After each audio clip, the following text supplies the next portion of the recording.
నియమబద్ధమైనటువంటి జీవన విధానంతో, క్రమశిక్షణాపూరితమైన జీవన విధానంతో ఒక ఆదర్శప్రాయమైన వ్యక్తిత్వ శిఖరంగా తనను తాను తీర్చిదిద్దుకున్నటువంటి ప్రముఖ నటులు, నిర్మాత, రియల్టర్, విద్యావేత్త, రాజకీయ నాయకులు, రెస్పెక్టెడ్ పార్లమెంటేరియన్ మురళీమోహన్ గారికి పద్మశ్రీ అవార్డు వరించిన సందర్భంగా సినిమా ఇండస్ట్రీలోకి రాకముందు ఏలూరులో సిఆర్ రెడ్డి కాలేజీలో చదువుతున్నప్పుడు సూపర్ స్టార్ కృష్ణ గారు ఈయన క్లాస్మేట్స్. ఈయనకి ఆల్రెడీ బుద్ధిమంతుడు, మంచివాడు, సౌమ్యుడు అనేటువంటి మార్కులు ఉన్నాయి. పరీక్షల్లో మార్కులు అయితే రాలేదు, కానీ బుద్ధిమంతుడు అనే మార్కులు మాత్రం బాగా సంపాదించుకున్నారు మురళీమోహన్ గారు. అయితే ఈయనంత ఇదిలో ఉండగా ఈయనకంటే అందగాడు, ఈయనకంటే బుద్ధిమంతుడు, ఈయనకంటే సౌమ్యుడు అనేటువంటి వ్యక్తిగా కాంపిటేటర్ ఒక ఆయన వచ్చారు. ఆయనే మన సూపర్ స్టార్ కృష్ణ గారు. అందరికీ నమస్కారం. సినిమా పాత్రికేయులు అందరూ కలిసి ఈరోజు పద్మశ్రీ వచ్చిన సందర్భంగా మురళీమోహన్ గారిని సత్కరించుకోవడం చాలా చాలా సంతోషంగా ఉంది, గర్వంగా కూడా ఉంది. కొంచెం లేట్గా వచ్చినా కానీ ఆయన పద్మశ్రీ అందరికీ హ్యాపీ. పాత్రికేయులు అందరికీ, అంటే ఇండస్ట్రీ అందరికీ హ్యాపీగా ఉంటే మాకు కూడా హ్యాపీ ఉంటుందని తెలియపరచడం కోసం ఈరోజు ఏర్పాటు చేయడం జరిగింది. దీన్ని అడిగిన వెంటనే యాక్సెప్ట్ చేసినందుకు Muralimohan thank you sir, thank you so much. ఆయన అజాత శత్రువు అనే విషయం అందరికీ తెలిసిన విషయమే. సో అలాగే ఎవరికి ఇండస్ట్రీలో ఎవరికి ఏ ప్రాబ్లం వచ్చినా నేనున్నానండి ముందుండే వ్యక్తి మురళీమోహన్ గారు. అలాగే పాత్రికేయులు కూడా నా విషయంలో కూడా ఒకసారి అలాగే నాకు సపోర్ట్ చేస్తూ ఎంతో ఉత్సాహాన్ని ఇస్తూ ముందుకు తెచ్చారు. బాగున్నప్పుడు సక్సెస్ఫుల్ ఉన్నప్పుడు అందరూ నావాడే అని చాలామంది అంటూ ఉంటారు. కొంచెం అటు ఇటుగా అయ్యేటప్పటికి కొంచెం దూరంగా జరుగుతారు. కానీ మురళీమోహన్ గారు అలా కాదు, నేనున్నాను, నువ్వు గో హెడ్ అనే ఒక మానసిక ధైర్యాన్ని ఇచ్చే ఏకైక వ్యక్తి మురళీమోహన్ గారు, దాంట్లో డౌట్ లేదు. సో ఈరోజు ఈ సత్కారం వచ్చిన పాత్రికేయ మిత్రులందరికీ, మా కమిటీ మెంబర్స్ అందరికీ థ్యాంక్ యూ సో మచ్. అందరికీ నమస్కారం అండి. పాత్రికేయ మిత్రులందరికీ గతంలో ఎన్నో సందర్భాల్లో ప్రెస్ మీట్లు పెట్టాం, ఆహ్వానించాం మిమ్మల్ని అందరినీ. మీరందరూ వచ్చేవారు, మా వార్తలు చక్కగా రాసేవారు, మంచి పబ్లిసిటీ ఇచ్చేవారు. ఇది మొట్టమొదటిసారి నా జీవితంలో ఫిల్మ్ క్రిటిక్సే పిలిచి నన్ను ఇంత కార్యక్రమాన్ని మీరు చేస్తున్నారంటే I'm feeling proud of you sir. ఎందుకంటే మొదటి నుంచి కూడా ఫిల్మ్ ఇండస్ట్రీకి ఫిల్మ్ క్రిటిక్స్కి చాలా అనుబంధాలు ఉంటాయి, కొంత అనుబంధాలు ఉంటాయి. చాలా లాంగ్వేజ్లో చూస్తే, ఒక తమిళ్లో కానీ, ఒక కన్నడంలో కానీ, హిందీలో కానీ, ఇంకా మరే భాషలో కానీ చూస్తే మొత్తం అన్నిట్లు కూడా చాలా ఎల్లో జర్నలిజం అనేది ఎక్కువగా ఉంటుంది అక్కడ. కానీ మన తెలుగు ఇండస్ట్రీలో నేను గర్వంగా చెప్తానండి, ఇప్పుడు కూడా ఎల్లో జర్నలిజం అనేది లేనిది ఏదైనా ఉంది అంటే మన తెలుగు ఇండస్ట్రీలోనే. తర్వాత పాత్రికేయ మిత్రులు, నిర్మాతలు కానీ, నటీనటులు కానీ, సాంకేతికులు కానీ అందరూ కూడా ఒక ఫ్రెండ్స్ లాగా ఉంటారు తప్ప నిన్నది పెద్ద హీరోని అని చెప్పి పోజులు పెట్టడం ఎవరు ఉండరు. అందరూ కూడా యాక్టివ్గా ఉంటారు, అందరూ సరదాగా ఉంటారు. ఎవరైనా ఏదన్నా సలహా చెప్తే ఆ సలహా కూడా తీసుకుంటారు. చిరంజీవి గారు ఒకసారి అన్నారు ఒక మాట, చెడు ఉంటే మంచిని మైక్లో చెప్పండి, చెడుని చెవులో చెప్పండి అని. అట్లా ఒకవేళ ఏదన్నా మేము చేసిన వాటిలో ఏదైనా పొరపాట్లు కానీ, తప్పులు కానీ ఉన్నాయని ఫీల్ అయిన రోజున మీరు వచ్చి రహస్యంగా మాకు చెప్పారు తప్ప ఏ రోజున ఎవరి గురించి కూడా బ్యాడ్గా పేపర్లో రాయాల. అందుకని ముఖ్యంగా మీ అందరికీ కూడా నేను గర్వంగా చెప్పుకుంటూ, ఈ కార్యక్రమానికి నాకు చాలా ఆనందంగా ఉంది. మొట్టమొదటిసారిగా ఇట్లా పాత్రికేయ మిత్రులు ఏర్పాటు చేసినటువంటి కార్యక్రమంలో పాల్గొనే అవకాశం రావటం చాలా సంతోషంగా ఉంది. ప్రభు గారు చెప్పగానే అన్నా, తప్పకుండానండి ఫస్ట్ కార్యక్రమం అందే చేద్దాం, ఇది అయిన తర్వాతే దేనికైనా వెళ్దామని చెప్పడం జరిగింది. చాలా ఆఫర్స్ వచ్చాయి, అన్నీ అట్లా పెండింగ్లో పెట్టించాను. ఎందుకంటే ఇవాళ మీ కార్యక్రమంలో వచ్చే ప్రచారం అంత కాదు. మిగిలిన వాళ్ళు ఎవరు చేసినా 4 ఛానల్స్ 3 ఛానల్స్లో వస్తాయేమో, కానీ మొత్తం ఇండస్ట్రీ అంతా ఇక్కడి నుంచి అందరికీ కూడా వెళ్ళే అవకాశం ఉంది. కాబట్టి ఇంత మంచి అవకాశం నాకు ఇచ్చినందుకు మీ అందరికీ హృదయపూర్వకంగా నా కృతజ్ఞతలు తెలియజేస్తున్నాను. ఇక ప్రభు అన్నీ చెప్పేశాడు, నేను చెప్పకుండానే. ఏదేమైనా ఒక పల్లెటూరు నుంచి అంటే మా ఊర్లో చాలామంది స్వాతంత్ర సమరయోధులు ఉండేవారు. మా నాన్నగారు మా వాళ్ళే కాకుండా మా పెదనాన్నలు ఉన్నారు, ఇంకా మా చుట్టాలు చాలామంది ఉన్నారు. అలాగే మాగంటి అన్నపూర్ణాదేవి గారు అని గాంధీ గారికి మానసపుత్రిక ఆవిడది కూడా మా ఊరే, మాగంటి వారు వాళ్ళు కూడా. అలాంటి స్వాతంత్ర సమరయోధుల ఇళ్లలో పుట్టి మరి చిన్నప్పుడు చదువుకున్నాం, బుద్ధిమంతుల్లాగానే వెళ్ళేవాడు. కానీ ఇందాక మరి ప్రభువు చెప్పినట్టుగా నాకు ఎందుకో చదువు వంట పట్టేది కాదు. అన్ని బాగానే చదువుకునేవాడిని, పరీక్షలో రాయడానికి వెళ్ళేటప్పటికి ఏదో భయం, ఏదో సంకోచం, మర్చిపోవటం ఇవన్నీ జరిగాయి. అందుకనే డింకీలు కొట్టుకుంటూ ఇంటర్మీడియట్ వరకు చదివాను. ఇక ఆ తర్వాత మనకి అవకాశం ఉండదులేని. రవి గారు నమస్కారం. ఉంటుందని అని చెప్పి ఇంటర్మీడియట్ ఆపేశాను.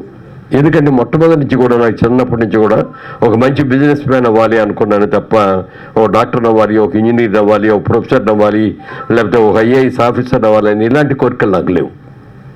మా ఫ్యామిలీలో చాలామంది బిజినెస్ పీపుల్ ఉండటం మూలంగా కానీ, నేను చూడటం మూలంగా కానీ మంచి బిజినెస్ మ్యాన్ అవ్వాలి అనుకున్నాను. దానికి తగ్గట్టే మనసు అంతా కూడా దాని మీద కేంద్రీకరించడం మూలంగా చదువు సరిగ్గా వంట పట్ల. సరే, ఇంటర్మీడియట్ ఫెయిల్ అయిన తర్వాత బిజినెస్ ఫీల్డ్లోకి దిగుదాము అని అనుకుంటే అప్పటికి మా ఇంట్లో ఆడపిల్లల పెళ్ళిళ్ళు ఇవ్వటం మూలంగా కానీ, మా వ్యాపారంలో నాన్నగారికి కొంత రాజకీయాల్లో ఎక్కువగా ఉండటం మూలంగా వచ్చే నష్టాల మూలంగా కానీ కొంత ఆర్థికంగా వెనకబడ్డాం. అప్పుడు వ్యాపారం చేద్దామంటే డబ్బులు లేవు, ఉద్యోగం చేద్దామంటే డిగ్రీ లేదు. అలాంటి పరిస్థితుల్లో ఏం చేయాలనుకుంటా అన్న టైంలో, ఎందుకంటే మనకు సహాయం చేసిన వాళ్ళు మనం ఎప్పుడూ కూడా మర్చిపోకూడదు. నా జీవితాన్ని 4 మలుపులు తిప్పిన ప్రముఖుల గురించే మాట్లాడతాను, వాళ్ళు మిగిలించి గురించి ఎక్కువ మాట్లాడకుండా. మొట్టమొదటిగా ఏం చేయాలని తెలియకుండా అట్లా కూర్చున్న టైంలో అక్కడ చివరికి మిగిలేదైనా ఒక పోస్టర్ ఉంది, చూస్తారు అది.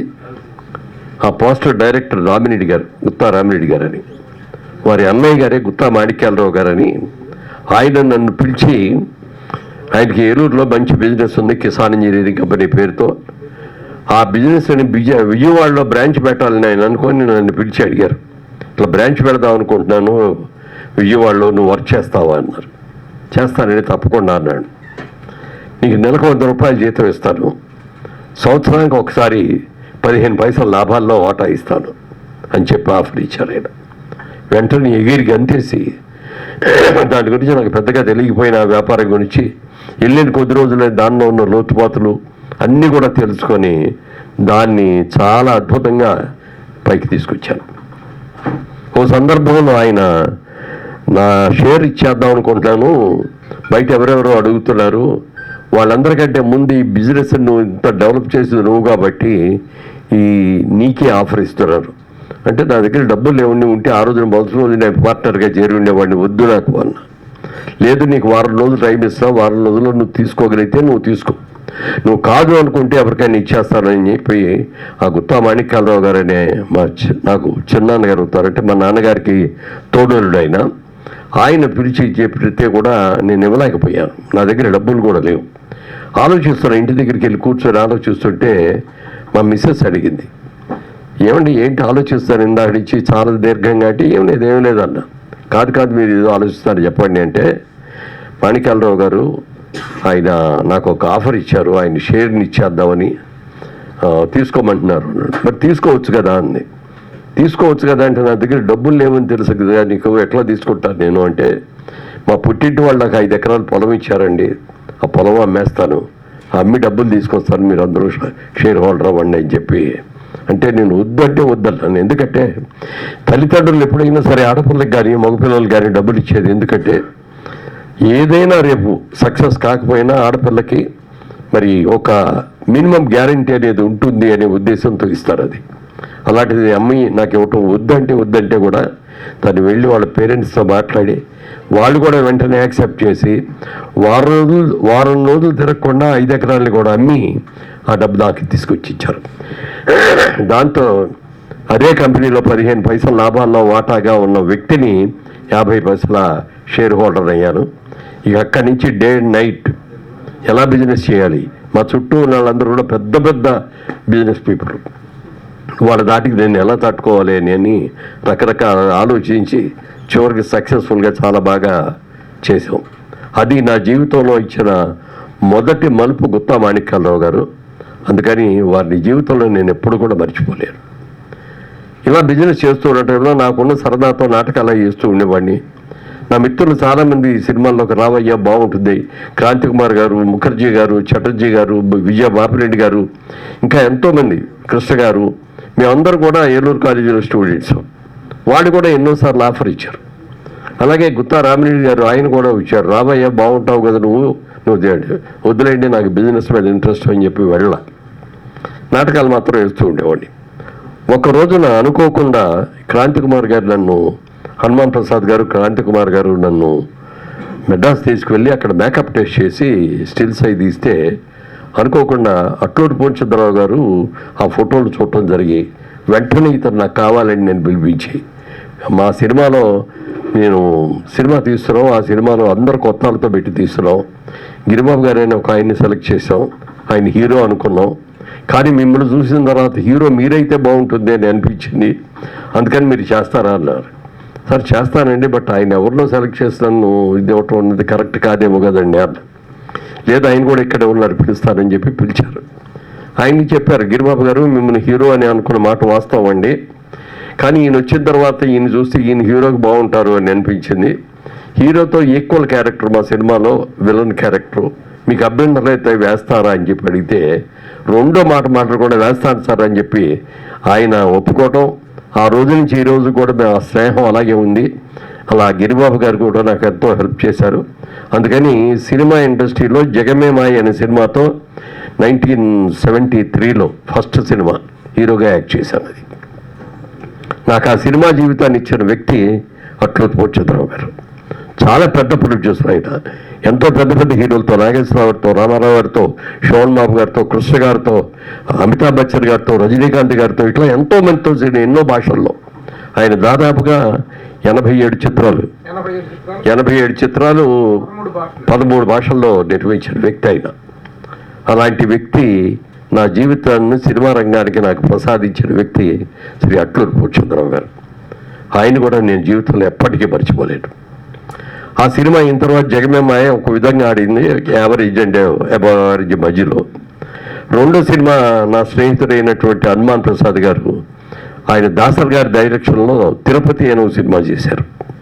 ఆ తిరుపతి సినిమాలో రాజుబాబు గారు మంచి క్యారెక్టర్, కామెడీయన్ అందులో. ఆ సినిమాలో గిరిబాబుల్లో నేను హీరో, అలాగే మిగిలిన హీరోయిన్లు కూడా కొత్త వాళ్ళు. ఆ సినిమా ఐఎమ్ సారీ కొంచెం చిన్న ఫ్లాష్ బ్యాక్లో తేడా వచ్చింది. రెండో సినిమా తిరుపతి అనే సినిమాలో రాజుబాబు గారు మళ్ళీ ఉన్నారు, ఆయన కూడా. సారీ, జగమమ్మాయి జరిగేటప్పుడు ఆయన అడిగారు, మీ పేరేంటి? మురళీమోహన్ గారు. అప్పుడు రాజుబాబు నా పేరు. రాజుబాబు అండి అన్న. మీ నాన్నగారు అని పెట్టిన పేరు అదేనా అన్నారు. కాదండి, మా నాన్నగారు పెట్టిన పేరు రాజా రామ్మోహన్ రాయ్ అని పెట్టారండి అన్న. మరి రాజుబాబు ఎలా అయ్యాము అన్నారు. అంత పేరు పొడుగు పేరు పిచ్చాము, పిలవలేక అందరూ రాజుబాబు అంటూ మొదలు పెట్టారండి. చివరికి అదే కన్ఫర్మ్ అయిపోయి రాజుబాబుగానే ఇది అయ్యానండి అన్న. మరి సినిమా ఇండస్ట్రీలో ఇంకో రాజుబాబు గారు ఉన్నారు, పైగా ఈ సినిమాలో కూడా రాజుబాబు గారు ఉన్నారు. హీరో రాజుబాబు గారు, కమెడియన్ రాజుబాబు గారు అంటే బాగోదు, కాబట్టి మీ పేరు మార్చిస్తే బాగుంటుంది అని అనుకుంటాం, మీకు అభ్యంతరం లేకపోతే మారుస్తూ ఉన్నారు ఆయన. సార్ నాకేం అభ్యంతరం లేదండి సార్, తప్పకుండా మీరు చెప్పండి సార్ అన్న. అందుకని రాజా రామ్మోహన్ రాయ్లోంచి మోహన్ అని పెడదాం బాగుంటుంది అని చెప్పన్నారు. అలాగే సార్ మీకు నచ్చితే పెట్టండి అన్నారు. ఇలాగే పాత్రికేయ మిత్రులందరితో కూర్చొని ప్రెస్ మీట్ జరుగుతూ, ఆ ప్రెస్ మీట్లో నన్ను గిరిబాబు గారిని ఇద్దరిని కూడా పరిచయం చేశారు. ఆ పరిచయం చేసినప్పుడు ఇట్లా మోహన్ అని పేరు పెట్టామని చెప్పారు. ఆంధ్రపత్రిక శ్రీనివాస్ గారు అని ఉన్నారు సార్, మరి సీనియర్ జర్నలిస్టులకు అందరూ కూడా తెలుసు, చాలా సీనియర్. ఆయన వెంటనే లేచి, సార్ మోహన్ అంటే ఏదో కత్తిరించినట్టుందండి, ఫుల్ ఫ్లెడ్జ్డ్ నేమ్ లాగా లేదు ఇది, ఏదో కృష్ణమోహనో, వంశీమోహనో, రామ్మోహనో, మురళీమోహనో ఇట్లా ఏదైనా పెడితే బాగుంటుంది కదండి అన్నారు ఆయన. అనగానే పూర్చంద్ర మురళీమోహన్ అన్నది బాగుంది కదా, అది పెడదామా అన్నారు. నన్ను అడిగారు, అడిగితే ఓకే అండి నాకేం అభ్యంతరం లేదండి. అలా రాజుబాబు అనే వ్యక్తి మురళీమోహన్గా మార్పు తీసుకొచ్చి నాకు సినిమా జీవితాన్ని ఇచ్చినటువంటి అట్లూరు పూర్ణచంద్రరావు గారిని మరి ఇంత భిక్ష పెట్టిన ఆయన్ని నేను ఇప్పటికీ మర్చిపోలేను.